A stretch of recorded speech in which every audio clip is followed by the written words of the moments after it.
Bonjour à tous. Alors, je vais poursuivre aujourd'hui sur le pourquoi avoir vécu la perversion.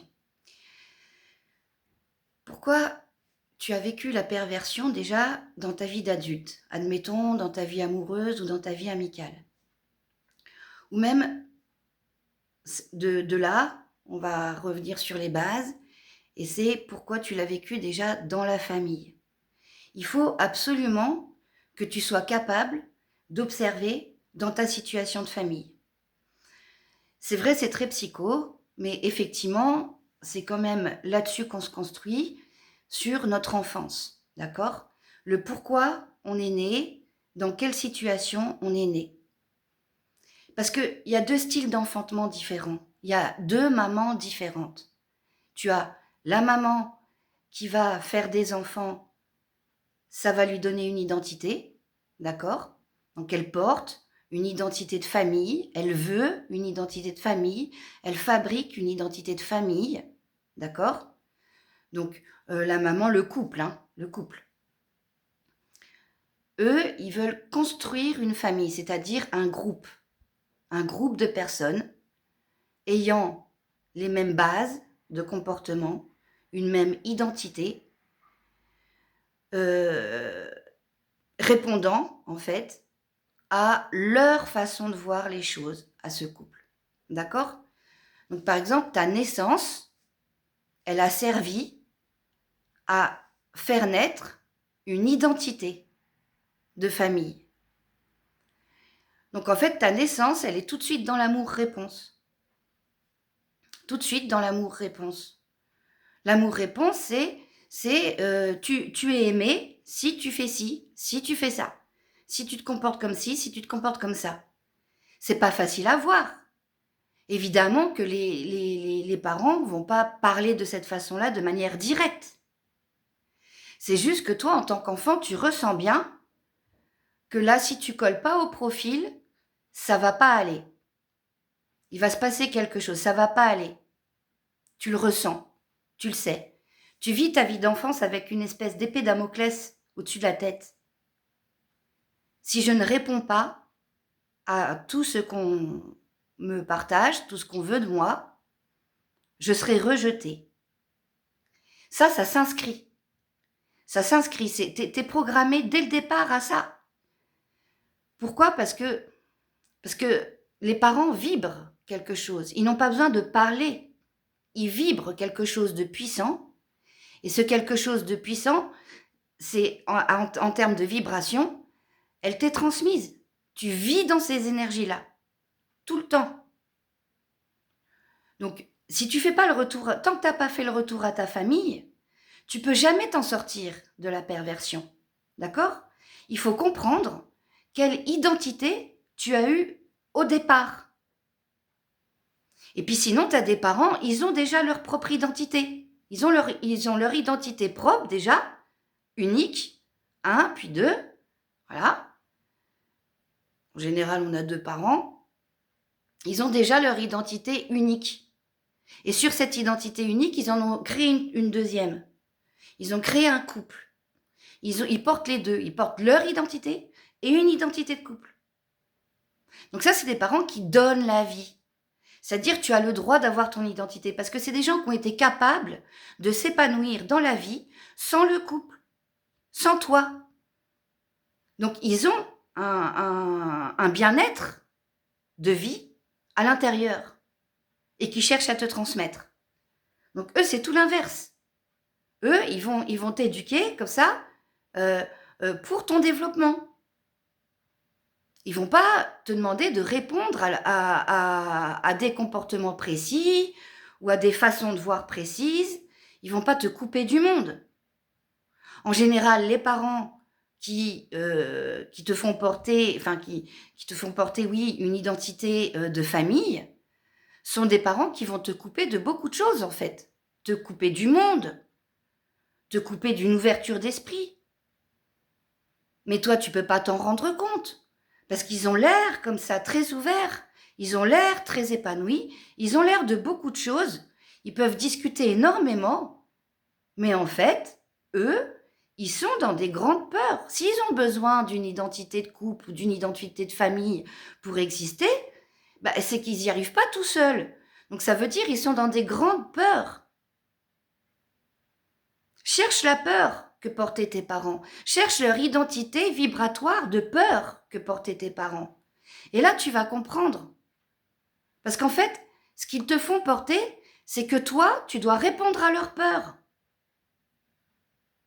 Donc, tu es bien dans un amour-réponse, puisque c'est grâce à toi qu'ils vont devenir, c'est grâce à toi qu'ils vont être, et c'est grâce à toi qu'ils vont pouvoir... Ça, c'est le genre de parents qui vont te dire « Je suis fier de toi ». Donc déjà, je suis fière, je suis. Donc ça n'a rien à voir avec toi, voilà, déjà. Et je suis fière de toi, c'est-à-dire tu me rends fière, c'est-à-dire que grâce à la fierté que tu me donnes, je vais aller bien et je vais porter mon identité beaucoup mieux. Les autres parents, qui sont pas dans l'amour sous condition, eux, ils vont pas te dire je suis fière de toi. Ils vont te dire je suis content pour toi. Donc c'est pas de toi, c'est pour toi. Déjà. Alors bien sûr, il y a une différence entre la fierté et le contentement, hein, parce que la fierté, c'est pas bon, c'est pas quelque chose qui se partage, malheureusement. Le contentement, c'est de la joie. Donc tu portes de la joie. Quand tu portes de la fierté, c'est pas de la joie, la fierté. La fierté, c'est je suis beau, je suis beau, je suis beau. Donc grâce à toi, les parents sont beaux. Grâce à toi, ils se trouvent beaux. Donc c'est ça, le non-amour. Le non-amour, c'est des gens qui, grâce à toi, se trouvent beaux. Grâce à toi, se sentent plus forts. Grâce à toi, se sentent dans de plus grosses énergies. Donc toujours, tu dois faire le rapport à ce qui s'est passé dans ta famille, à ta naissance, à ta vie d'enfance. Et ça, c'est très important à comprendre parce que tu vas comprendre les fonctionnements que tu as. Quand tu es dans une vie comme ça de plus grand,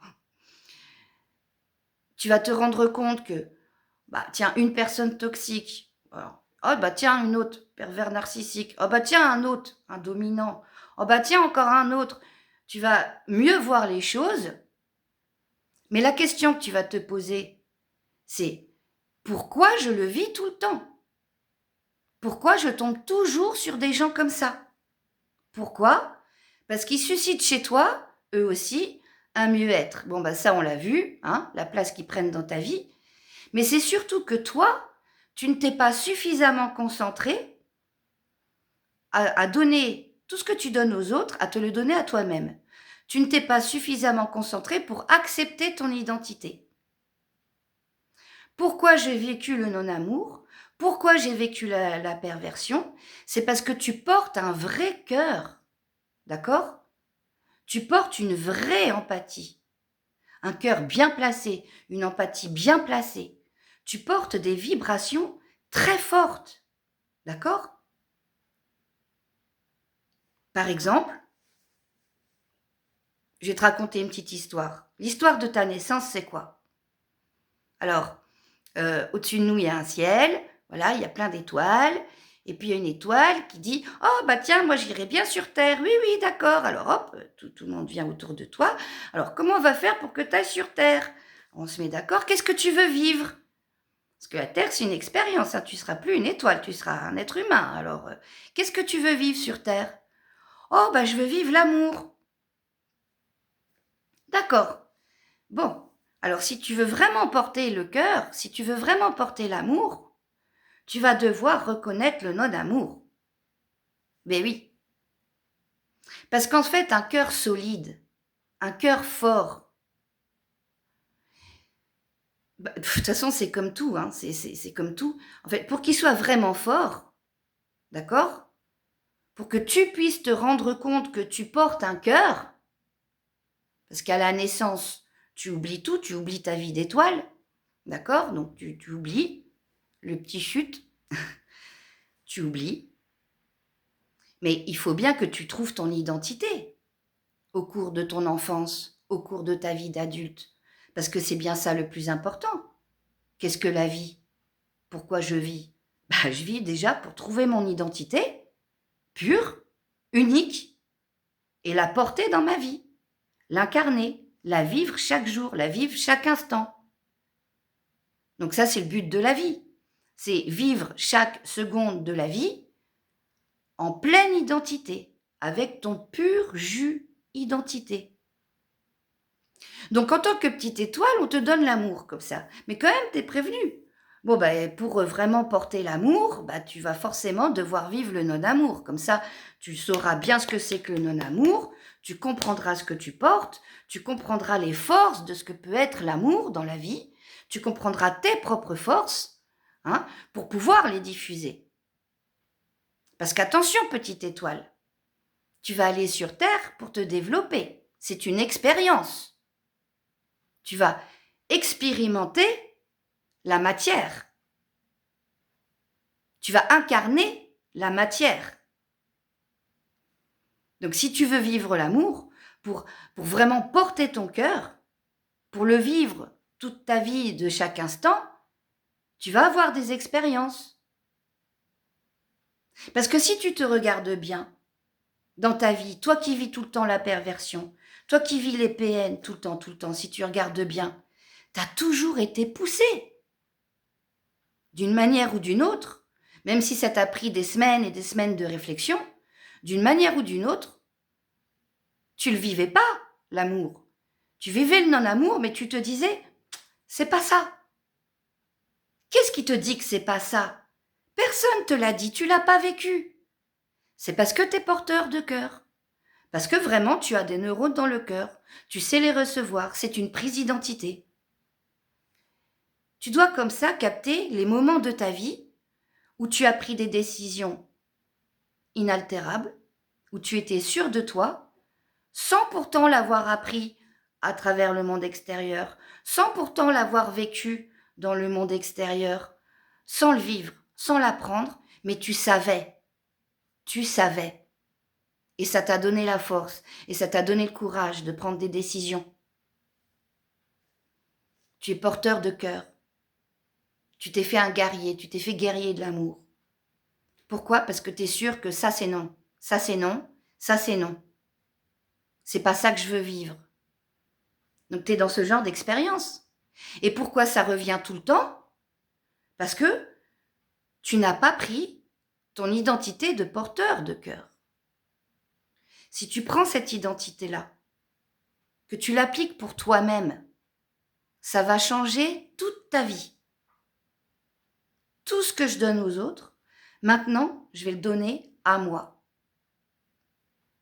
On me dit d'arrêter égoïsme. Oh tiens, je vais être égoïste. Je vais essayer ce que ça donne d'être égoïste. Pourquoi pas? C'est un trait de caractère qui existe, tu as le droit de l'utiliser. Fais tes tests.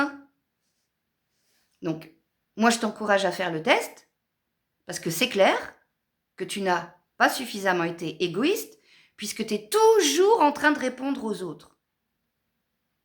Parce que tu es toujours en train de t'adapter aux autres. Pour être aimé, il faut s'adapter à ce que me demandent les autres. Que ça soit dans l'amitié, dans le voisinage, tu es tout le temps en train de t'adapter aux autres.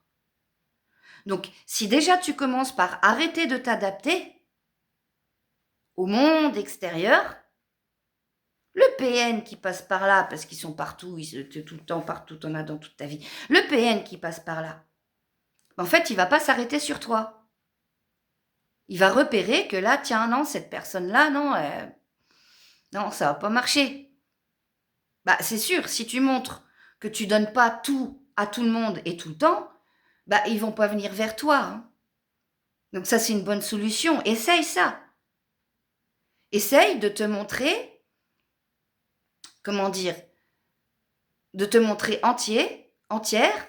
Essaye de montrer que tu ne réponds pas aux demandes des autres, en fait. Voilà, tout simplement. C'est pas forcément en leur disant non tout le temps. C'est en temporisant. C'est même en faisant silence. Tout simplement, du silence. Je prends le temps de la réflexion, tu permets? Voilà. C'est tout. C'est simple. Ils viendront plus à toi. Ils seront toujours là, bien sûr, mais ils viendront plus à toi. Mais ils seront toujours là. Pourquoi? Parce que tu les as repérés. Et tu verras qu'il y en a partout. Sauf que, comme ils viennent plus à toi, tu vas pouvoir les observer tout cela, comme au cinéma. Donc tout vient de toi, en fait. C'est bien de la perversion, si tu veux. Qu'est-ce que la perversion? C'est de mettre les choses à l'envers tout le temps, d'accord? Mais c'est bien de la perversion de donner de l'amour aux autres et pas à soi-même. Tu es ton propre pervers déjà. Donc remets bien tout cela à l'endroit, déjà, et puis tu verras que ça se passera autrement dans ta vie. Parce que l'amour, le vrai amour, comme on a vu chez les parents, d'accord? Le vrai amour, c'est déjà de s'aimer soi. Et pas de s'aimer pour se faire beau. D'accord? S'aimer parce qu'on se connaît. On sait, on connaît notre identité pure et on cherche à la porter tout le temps. Et comme on veut garder notre identité pure, d'accord? Ben on est obligé de prendre des décisions. On est obligé de non, ça je prends pas dans ma vie, ça je prends. On est obligé comme ça de checker les énergies et de faire avec. Pour garder, si ton identité c'est l'amour, pour garder ta zone amour propre. Garder ton cœur propre. C'est bien de l'amour que tu t'envoies à toi-même de ne pas accepter la saleté. C'est bien de l'amour que tu te donnes à toi-même pour balayer ta merde intérieure. Donc, si tu pratiques l'amour envers toi-même, forcément, le pervers, déjà, tu vas moins l'attirer. Donc, dans l'observation, parce que tu vas passer à la deuxième étape. Et la deuxième étape de ta vie, ça va être les observer. Déjà, ils sont moins dans ta vie émotionnelle. Ils sont moins dans ta vie de cœur, ils sont moins dans ta vie mentale. Par contre, ils sont quand même encore partout autour de toi. Et là, tu vas encore te demander pourquoi. Pourquoi ils sont encore là, encore et toujours? D'abord parce qu'ils sont nombreux, que c'est ainsi que le monde fonctionne, d'accord? Mais pourquoi? Toi, tu as pris la leçon, tu es devenu plus fort, tu as fait tes exercices, tu te donnes de l'amour. Effectivement, ils sont plus dans ton monde émotionnel. C'est déjà beaucoup. Tu es déjà à la deuxième étape. Tu es déjà en train d'accéder à la vraie porte de sortie. Donc accepte de les avoir dans ta vie, on va dire ta vie futile, hein, ta vie de façade, pour les observer. Parce que à ce moment-là, tu peux les observer pour les connaître et les reconnaître encore plus, mais surtout, le plus important, vu que tu n'es pas engagé émotionnellement, tu peux t'observer toi-même, tu as le temps. Tu as le temps. Parce que tu es au cinéma. Donc accepte le cinéma. Mais surtout, regarde comment toi tu te comportes. Si c'est les amis d'amis ou les potes de potes ou tout ça, ou ta propriétaire ou les voisins, enfin, des gens, il y en a plein des gens, d'accord, autour de toi. Donc, observe comment toi tu te comportes. Puisque c'est à l'intérieur de toi que ça se passe. Et que c'est bien toi qui les attires, oui. Comprendre ton passé, c'est bien, c'est un premier pas. Déjà, ça te fait comprendre les programmations dans lesquelles tu as été. Et déjà, ça va te faire déprogrammer quand même beaucoup de choses. Je ne veux plus ça, je vais en adapter mes comportements. Ça, c'est déjà bien. D'accord? Les identifier, c'est bien aussi. Je vais quand même couper. D'accord? Si j'ai appris à tourner le dos, je tourne le dos. Mais il y a tous ceux à qui ou face à qui tu ne peux pas tourner le dos. Donc là, on fait quoi? Là, c'est là que tu dois te concentrer à garder tes énergies, d'accord? À garder le cœur pour toi, à te comporter sans donner de cœur. Parce qu'on peut très bien se comporter avec les gens sans donner de cœur, sans donner d'informations, sans donner. Tu peux être poli, sympathique, agréable, sain, serein. Tu peux tout être Mais par contre, tu donnes rien. Tu leur donnes rien. Donc, quand tu te retrouves comme ça au cinéma dans cette deuxième étape, c'est moins pour les regarder eux, mais c'est pour te regarder toi. Qu'est-ce qui te reste encore comme comportement à traiter? Tu peux te regarder parce que tu n'es pas investi émotionnellement. Les situations te font pas pleurer, souffrir, les situations te font pas mentaliser, tourner le petit vélo tout le temps et beaucoup, non, non, non. C'est même drôle au départ. Mais le niveau cinéma, c'est vraiment fait pour te faire regarder dans le présent comment tu actes, comment tu te comportes pour reprendre tes comportements, pour te reprendre au niveau de tes actes. Quand tu es au cinéma, c'est l'entraînement de tes interactions, de tes comportements, de ton incarnation. Donc, tant que tu n'auras pas repris tous tes comportements, tu resteras au cinéma. Mais c'est OK, parce que tu souffres plus. C'est pour ça qu'il ne faut pas paniquer dans ta psychose. Pour sortir de cette psychose de « ils sont partout, au secours », pour en sortir, tu dois comprendre que ça va, c'est pas mal, c'est que le cinéma. On me donne un exercice, Monsieur Hazard me donne l'exercice encore et encore pour que je puisse vraiment reprendre mes comportements. Pour que je puisse vraiment me comporter sainement avec moi-même, sainement avec les autres, avec les pervers, voilà. Ils ont le droit de vivre comme tout le monde en fait. Me comporter sainement, mais sans rien leur donner. Quand tu as vécu l'amour-réponse, d'accord? Quand tu as vécu le non-amour, tu es tout le temps en train de donner. Et c'est bien ça qu'il faut repérer chez toi. Tout le temps en train de donner. Tu fais que ça. Et plus tu repéreras tous tes comportements, un exemple simple. Oh bah tiens, je veux un café, hop, toi t'arrêtes tout, boum, tu fais le café pour l'autre. Enfin, donc, arrête de donner tout le temps et tout le temps, ou alors donne, mais d'une autre façon. Tu exprimes des choses. Tu veux un café? Oui, bon, bah je vais te le faire maintenant. Hein, allez, d'accord, je te le fais. Rien que de le dire déjà. Bon, voilà pour l'exemple. Arrête de donner donc. Simple. Je donne trop. Je vais arrêter de donner complètement. Tu sais, y a cette peur de la solitude qui te travaille beaucoup. Puisque depuis ta naissance, en fait, tu as grandi et expérimenté la vie dans la peur du rejet. Donc tu as peur d'être rejeté, tu as peur de la solitude, et c'est cette peur de rejet et cette peur de la solitude qui te fait avoir tous ces comportements-là.